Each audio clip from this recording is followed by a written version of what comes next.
Chers frères et sœurs, que la paix soit avec vous. La paix de Christ, dont la présence éclaire notre chemin et apaise les tempêtes de la vie. Nous célébrons cette messe au terme de ma visite au Cameroun. Et je vous suis très reconnaissant pour la façon dont vous m'avez accueilli et pour les moments de joie et de foi que nous avons vécu ensemble. Comme nous l'avons entendu dans l'Évangile, la foi ne nous épargne pas les tumultes et les tribulations. Et il peut sembler à certains moments que la peur l'emporte. Mais nous savons que même dans ces moments-là, Jésus ne nous abandonne pas, comme pour les disciples sur la mer de Galilée. 3 évangélistes racontent l'épisode que nous avons entendu, chacun à sa manière, avec un message différent en fonction des lecteurs auxquels il s'adresse. Saint Marc présente le Seigneur qui rejoint les disciples alors qu'ils appellent à ramer à cause du vent contraire qui s'apaise dès qu'ils montent avec eux dans la barque. Saint Matthieu ajoute un détail. Pierre veut rejoindre le maître en marchant sur le flot. Mais une fois descendu de la barque, il se laisse submerger par la peur et commence à s'enfoncer. Le Christ le saisit par la main, le sauve et lui reproche son incrédulité. Dans la version de Saint Jean qui a été proclamée aujourd'hui, le Sauveur s'approche des disciples en marchant sur les eaux et leur dit « C'est moi, n'ayez plus peur ». Et l'évangéliste souligne que c'était déjà les ténèbres. Dans la tradition juive, les eaux, avec leur profondeur et leur mystère, évoquent souvent le monde des enfers, le chaos, le danger, la mort. Avec les ténèbres, elle évoque les forces du mal que l'homme ne peut pas dominer seul.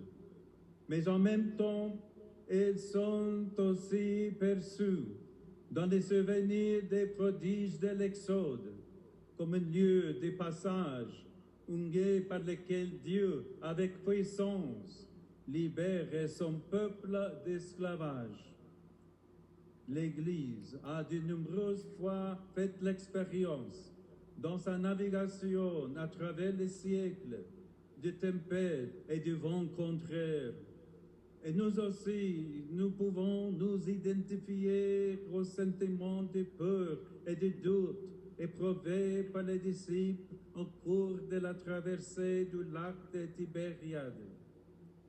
C'est ce que nous ressentons dans les moments où nous avons l'impression de nous enfoncer, submergés par des forces adverses, quand tout semble sombre et que nous nous sentons seuls et fragiles. Mais il n'en est pas ainsi. Jésus est avec nous, toujours plus fort que toute puissance du mal. Il nous rejoint dans chaque tempête et nous redit « Je suis là avec toi, n'aie pas peur ».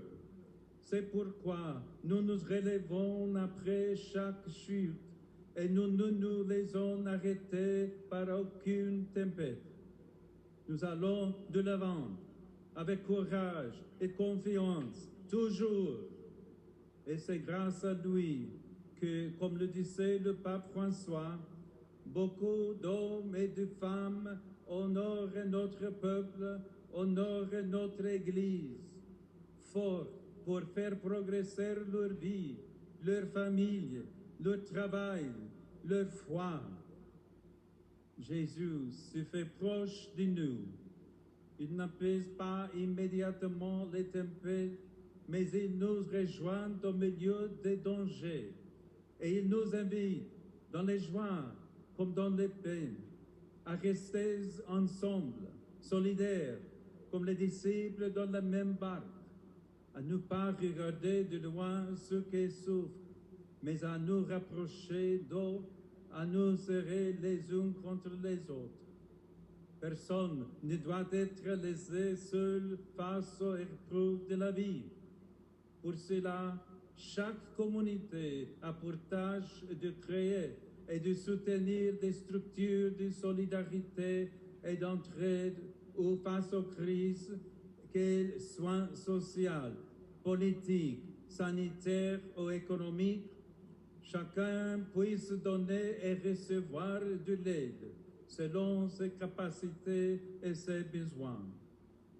Les paroles de Jésus, c'est moi, nous rappellent que dans une société fondée sur le respect de la dignité de la personne, la contribution de tout le monde est importante et a une valeur unique, indépendamment du statut ou de la position de chacun aux yeux du monde.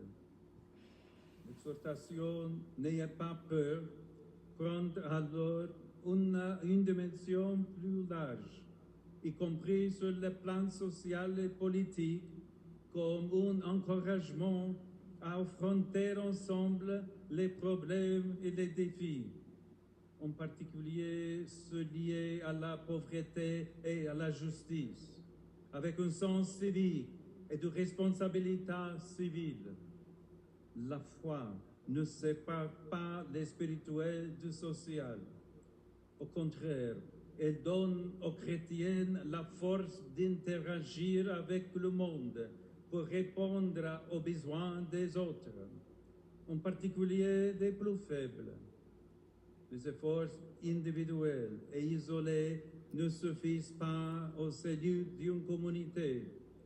Une décision commune est nécessaire qui intègre la dimension spirituelle et éthique de l'Évangile au cœur des institutions et des structures, en faisant de celui-ci des instruments pour le bien commun et non des lieux d'intérêt, du conflit ou le théâtre des luttes stériles. La première lecture en parle, dans laquelle nous voyons comment l'Église affronte sa première crise de croissance.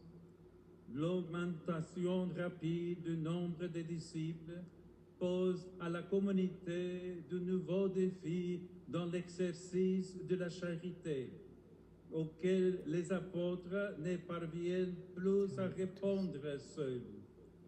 Certains sont négligés dans le service des repas, et c'est pourquoi les murs s'amplifient et un sentiment d'injustice menace l'unité.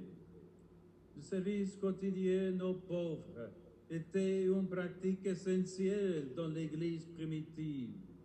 Il visait à soutenir les plus fragiles, en particulier les orphelins et les viudes. Il fallait toutefois l'intérêt aux besoins de l'annonce et de l'enseignement, qui étaient nus aussi pressants, et la solution n'était pas simple. Les apôtres se sont alors réunis. Ils ont partagé leurs préoccupations. Ils ont échangé leurs points de vue à la lumière des enseignements de Jésus et ils ont prié ensemble, parvenant ainsi à vaincre les obstacles et des malentendus qui, à première vue, semblaient insurmontables. Ils ont ainsi fait naître quelque chose de nouveau, en choisissant des hommes estimés de tous, remplis d'Esprit Saint et de sagesse, et en les destinant par l'imposition des mains à un service concret qui était aussi une mission spirituelle. En écoutant la voix du Saint-Esprit, est attentive aux cris des souffrants. Non seulement ils ont évité une fracture au sein de la communauté, mais ils l'ont doté par inspiration divine d'instruments nouveaux et adaptés à sa croissance en transformant un moment de crise en occasion d'enrichissement et de développement pour tous. Parfois, la vie d'une famille et d'une société exige aussi cela. Le courage de changer les habitudes et les structures afin que la dignité de la personne reste toujours au centre et que les inégalités et les marginalisations soient surmontées. Dieu s'est identifié au plus petit en s'incarnant, et cela fait de la sollicitude préférentielle envers les pauvres une option fondamentale de notre identité chrétienne. Frères et sœurs, maintenant, nous nous disons au revoir. Chacun va retourner à ses occupations habituelles et la barque de l'Église poursuit son chemin vers le but, par la grâce de Dieu et l'engagement de chacun. Gardons vivant dans nos cœurs le souvenir des beaux moments que nous avons vécus ensemble. Même dans les difficultés, continuons à faire de la place à Jésus en nous laissant déclarer et renouveler chaque jour par sa présence. L'Église camerounaise est vivante, jeune, riche de dons et d'enthousiasme. Vivante dans sa diversité et merveilleuse dans son harmonie.